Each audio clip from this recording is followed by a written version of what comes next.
everyone. Welcome to our talk, How to be a Gladiator in the Gesture Arena.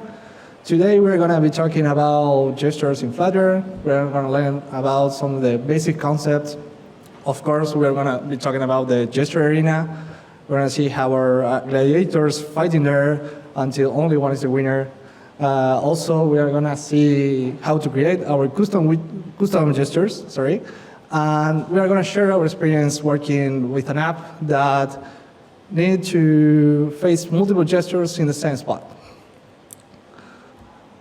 And then also we are going to have a brief Q&A section, so there you can ask all the questions that you want. Let me introduce myself first. My name is Juan Manuel Silveira. I'm a software engineer from Montevideo, Uruguay. I've been working with Flutter for like 3 or 4 years, and currently working as a lead Flutter engineer at Global Comics. And my name is Valentina Llavayol. I am also a software engineer, currently working as a senior Flutter engineer at Global Comics. I've also been doing Flutter for kind of like 3 years as well.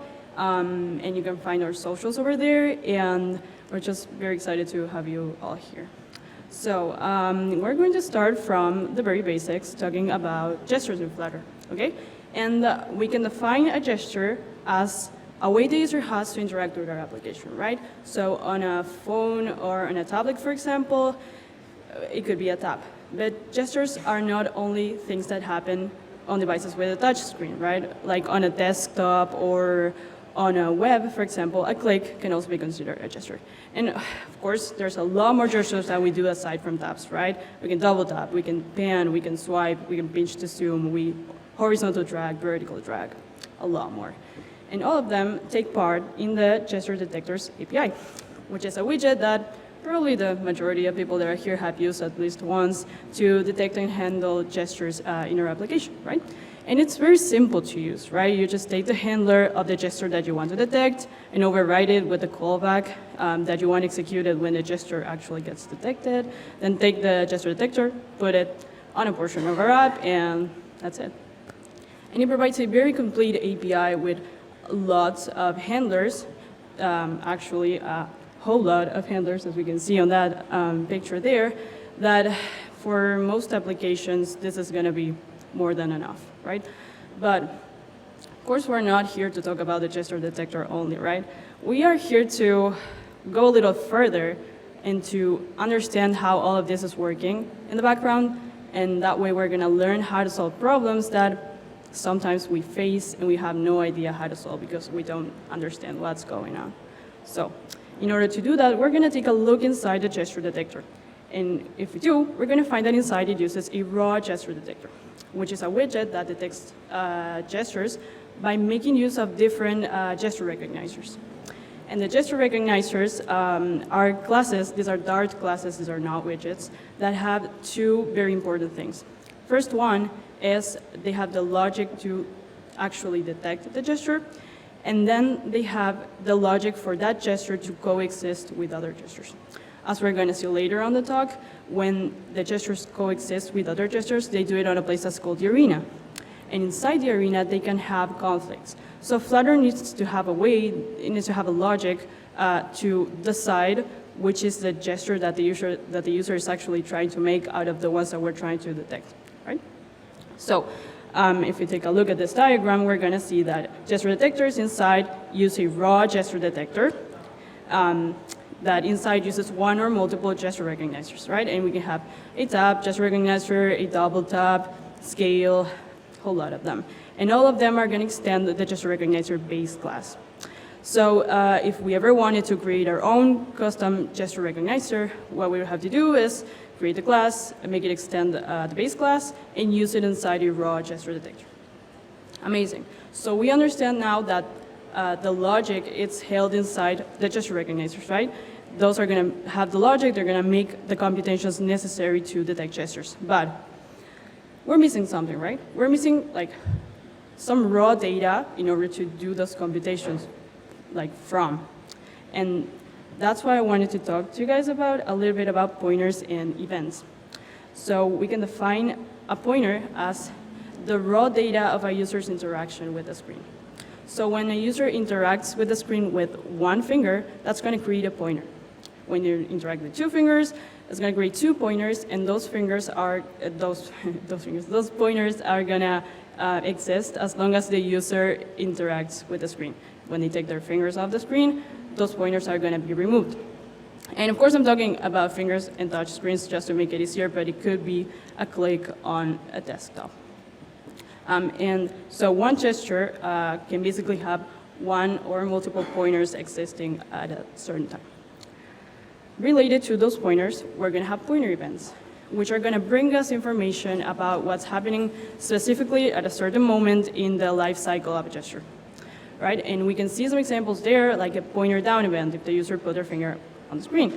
Pointer move event, if they're moving the finger. Pointer pan zoom update, if they're doing like a pinch. And those are a few examples. There's actually a lot of them, as we can see there. So let's understand how this works with an example, right? So let's say that the user puts their finger on the screen, right? So they start interacting with the screen, so the first thing that we're going to receive is a pointer added event. And immediately after, we're going to get a pointer down event because they put their finger down on the screen, right? And that pointer event is going to give us information like the location where the user is putting their finger down on the screen. So let's say that later the user moves their finger on the screen. And that's when we're going to start receiving some pointer move events. And that's also going to give us information like the location where the user has their finger at that time, the delta with the prior pointer move event, and stuff like that. Let's say that later the user got bored and they'll lift their finger up from the screen. So, of course, we're going to get pointer up event. And since I stopped interacting with the screen, we're going to get a pointer removed event. So that's a little bit how Flutter's gesture detection system works, going from the highest level of abstraction, which is the gesture detector, and to the lower level of abstraction, which is basically raw pointers and events. Okay, so now that we have some knowledge about gesture organizers, pointers, and events, let's see this that may look familiar for everyone. So we have a gesture detector with 3 callbacks defined on them. And did anyone ever ask like how Flutter know which of these 3 callbacks should perform? Or basically how Flutter knows if the user, when it starts interacting with the app, is performing a tap, double tap, or a long press gesture. So this problem is known as gesture disambiguation. And Flutter solves this on the gesture arena. Here's where our gestures, aka gladiators, are going to fight to only be one winner. We are going to learn about the weapons and tactics of every gesture, and we are going to also see some of the rules of the arena. Let's start from that point. The arena has 2 basic rules. Rule number 1 says at any time a recognizer can eliminate itself and leave the arena. If there is only one recognizer left in the arena, that recognizer wins. This means that at any point a gesture can say, hey, I give up, I'm done with this, I'm leaving the arena, don't throw me anything else. So basically if there is only one gesture after that one left the arena, that will be declared as the winner. Rule number 2 says at any time a recognizer can declare itself the winner, causing all the remaining recognizers to lose. This means that any time a gesture that went crazy and started screaming, I'm the winner to the other ones. So at that point, the other ones are forced to leave the arena, only letting that one there and being declared as the winner. Let's see it with a couple of samples. So we have our 3 gladiators here, a long press, a single tap, and a double tap gesture. The 3 of them are fighting on the arena, and at some point, the single tap gesture just gave up. It's tired of something and say, hey, I'm leaving the arena, I declare defeat. So the gesture left the arena, only letting the long press and double tap gesture in there. And at some point, the double tap gesture also declares defeat. When this one leaves the arena, the only one in there will be the long press gesture and will be declared as the winner. Rule number 2 is something very similar. Like we have our 3 gestures in there, and at some point the single tap just went crazy and started screaming to the other ones, I win, forcing the other 2 to declare defeat, leave the arena, only leaving the single tap in there, and be declared as the winner by rule number 2. So now that we have our rules crystal clear, let's talk about how, when the user starts interacting with the app, our 3 gladiators performs their tactics and weapons to win on the arena. Let's start with our dear single tap gesture. The single tap gesture is a peaceful one. It will never declare victory. It will win only if there is the only one in the arena, but it could declare defeat. For example, if at some point the user starts interacting with their app, a pointer down event will appear, but if the pointer up event of that previous one is far away from the previous one, that means the user performed more like a swipe or a punch gesture. So in that case, the single tap will just declare defeat. The double tap gesture is a more complex one. We have our timeline on the right that will say that timestamp 0 will be when the user starts interacting with the app, and a pointer down event will appear. After 50 milliseconds, a pointer up appears, which means the user completed that tap. After this first step, the gesture will start a timer of 300 milliseconds.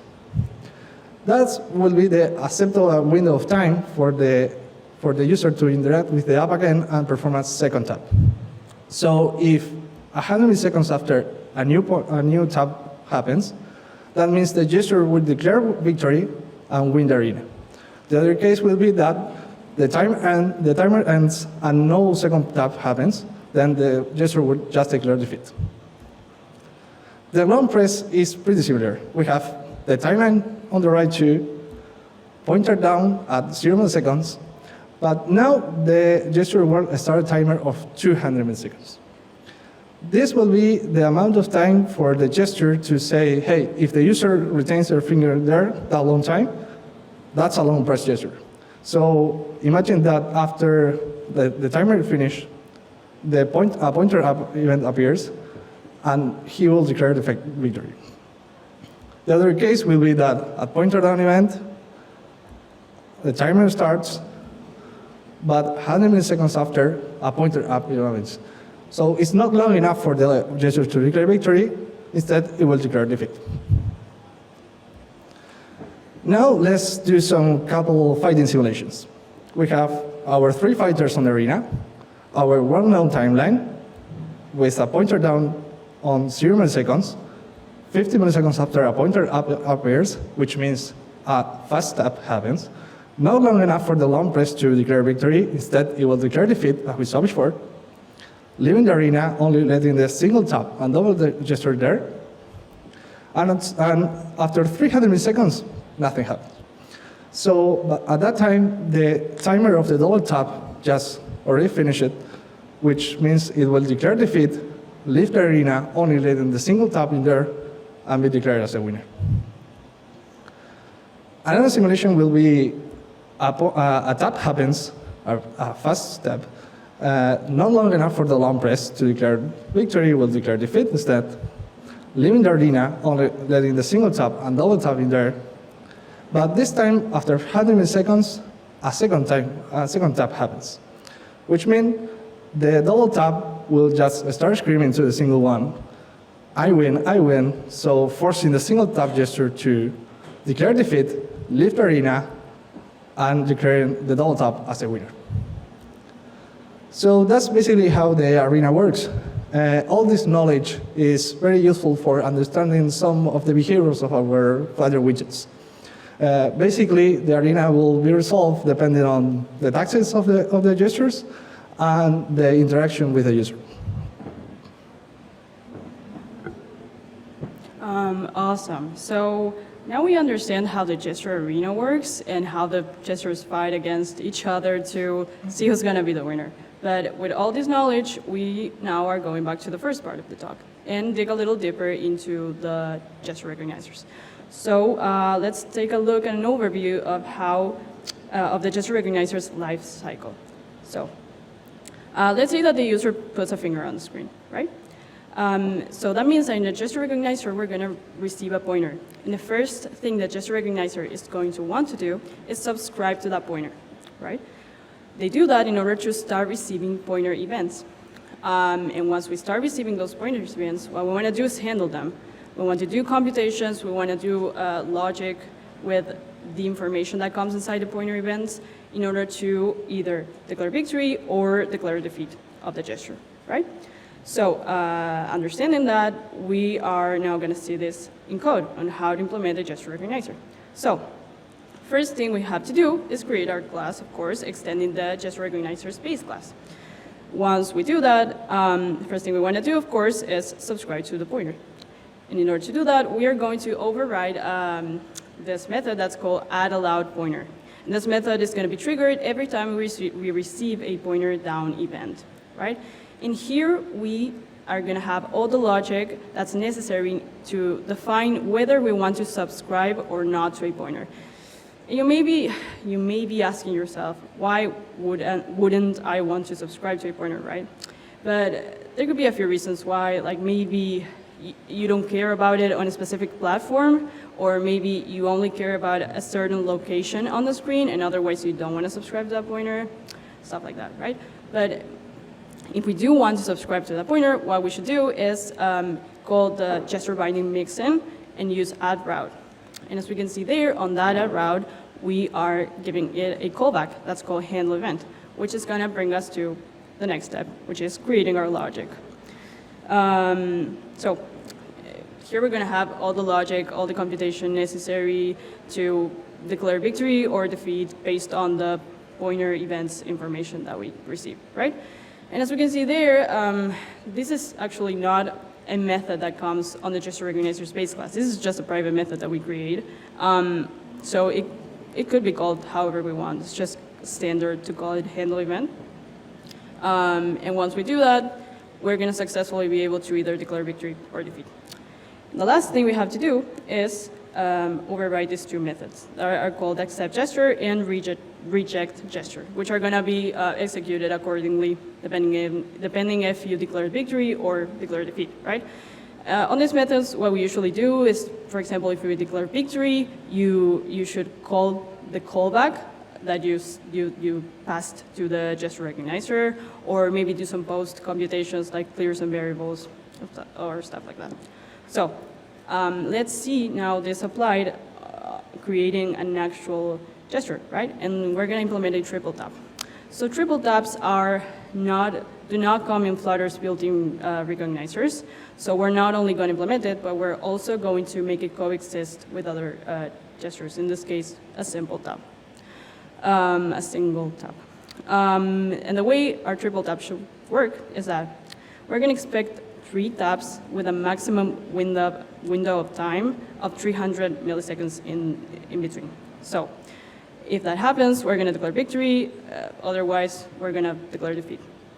So again, first thing we got to do is create a class, make it extend gesture recognizer, right? Then we're going to define some variables. We're going to have a timer to measure the time between the taps. Our timer duration, that in this case we set to be 300 milliseconds, but it could be anything. A tap counter to keep track of the taps that the user has made so far. And we're going to receive a callback, of course, that we are going to want to execute if we actually declare victory and recognize the gesture as accepted. And the last one is an array of arena entries. And I'm not going to explain this one just yet because it's going to make much sense on the next slide. So moving on, same as before, we need to override our addAllowedPointer method to subscribe. So we're going to do exactly like before, but now we have a second step. And that is, as we said before, we want to make this gesture coexist with other gestures, right? So what we need to do is we need to add it to the arena. We're going to do that by calling gesture binding, gesture arena add.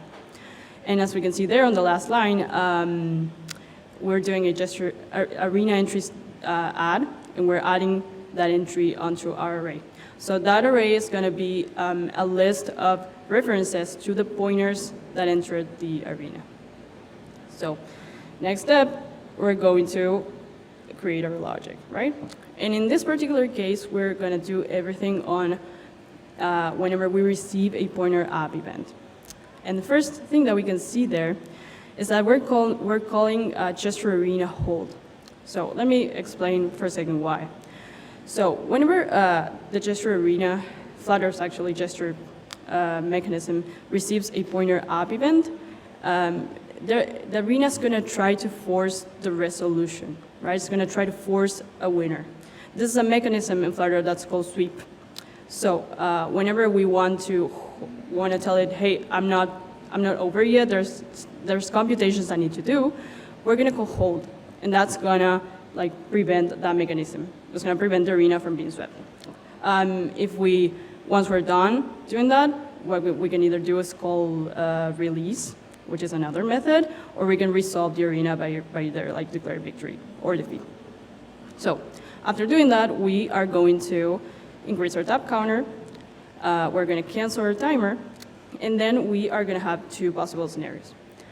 First one is if our tap counter has not reached 3 yet, so we are not over yet. In that particular case, what we're going to do is we're going to reset our timer. And as we know how timers work, they receive a callback. And that callback is going to be executed when the timer finishes. So in this case, if the timer reaches to the end, that means that the user did not comply to our specifications of the triple tap, right? They did not do another tap within the 300 millisecond window. So what we're going to do there is we're going to go over our arena entries array, and we're going to resolve them as rejected, because that means that the user is not doing a triple tap for us. And then, of course, we have the other scenario, and that is if our tap counter is equal or more than 3. And in that case, of course, we're going to take our array, we're going to go over it, and we're going to resolve our arena entries as accepted, because that means that we just recognize 3 taps. So the user did a triple tap. And, well, the last thing we have to do, of course, is override our two methods, the accept gesture and reject gesture. And there we're going to clear some variables, and on the accept gesture, we are going to call, of course, our callback, because if the accept gesture is being executed, that means that we declare victory. Okay. Now, with this knowledge about the arena, basic concepts, seeing how we can develop our own custom widget, the real deal is that we didn't need that much to create custom gestures. Like Flutter already gave us a whole amount of gesture organizers that may fit for most of the Flutter apps. This knowledge is very useful for situations where Flutter resolved the arena in a way that doesn't fit our use cases. And that's the experience that we had while developing Global Comics. Global Comics is a service for reading digital comics. You can read manga, Western comics, vertical comics, a bunch of them. And Vale and I have been working on the development of the reader app. And as every reading comic app, there is a reader, right? So in this reader, the user can perform multiple actions. You can swipe to change pages, or you can tap on the edges of the screen to do it too. You can pinch to zoom, double tap to zoom. You can tap to see more information about the comic. All these gestures happening on the same spot. And that brings us some challenges that we need to face.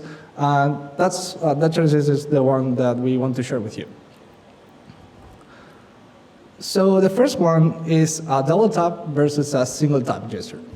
And you will say, Juanma, you already told me that this worked. Actually, you showed me it a couple of slides before.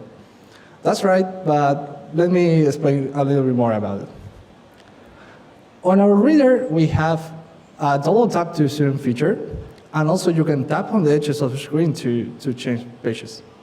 And that works pretty well. But some users started complaining when they tap on the edge to turn the page, it felt slow. If there is a time while you tap on it and the action actually performs. And the issue there was the delay or the timer that Flutter needs to declare if there is a single tap or a double tap. That timer of 300 milliseconds fits for most of the Flutter apps. But in this case, was making our real looks slow. Like users just wanted to change pages very quickly, and they cannot. So our first thought to resolve that was just, okay, let's go to the double tap gesture organizer and change it. Maybe it's on a constructor parameter or whatever. No, like that's a private variable inside of the Flutter framework. So we need to maybe copy the class or something like that. That's the best choice. So we decided to create our own custom, our own single tap gesture organizer. And this gesture organizer have this variant of, instead of never declaring victory, it will do it in half of the time of the double tap gesture. So basically, when this organizer will start a timer of 150 milliseconds after the first tap happens, if there is no other user interaction during that time, it will resolve the arena by declaring victory. This means we are resolving the arena in the half of the time, giving our users a faster and smooth user experience while tapping on the edges of the screen. The second challenge was about a scroll and a pinch to zoom.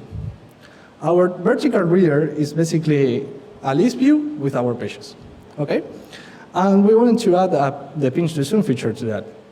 We used the interactive viewer widget for that, which is like the default widget for pinch to zoom solutions of Flutter. And it was very difficult to the user to actually perform the pinch to zoom. Because if you didn't put your fingers almost at the same time, the action that will be performed was like a scroll instead of a pinch to zoom.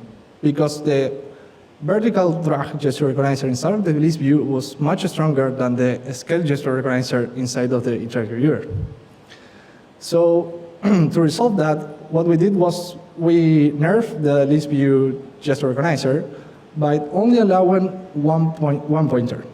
We overrided the add allow pointer of that gesture organizer to only allow one pointer, and if there is other pointer that appears, declare defeat. This means that the user will not be able to scroll with more than one finger, but it will be much easier to perform the pinch to zoom because when the second pointer appears, the vertical drag will declare defeat, only letting the scale one in there and performing the pinch to zoom solution.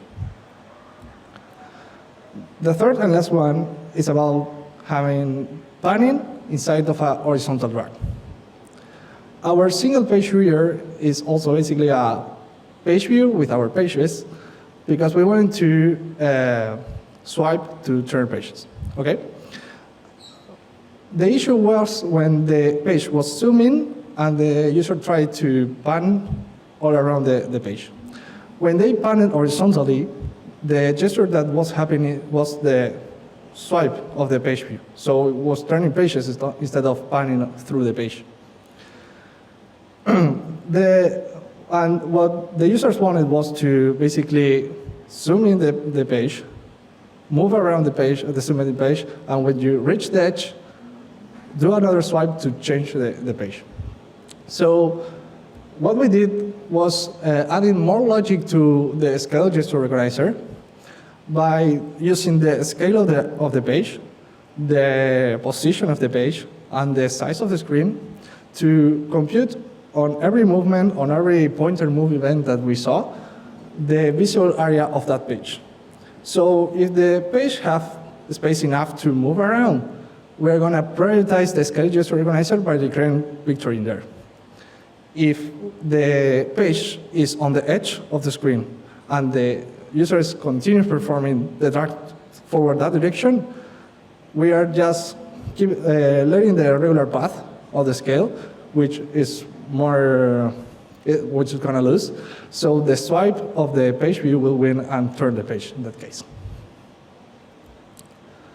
And that was some of our challenges.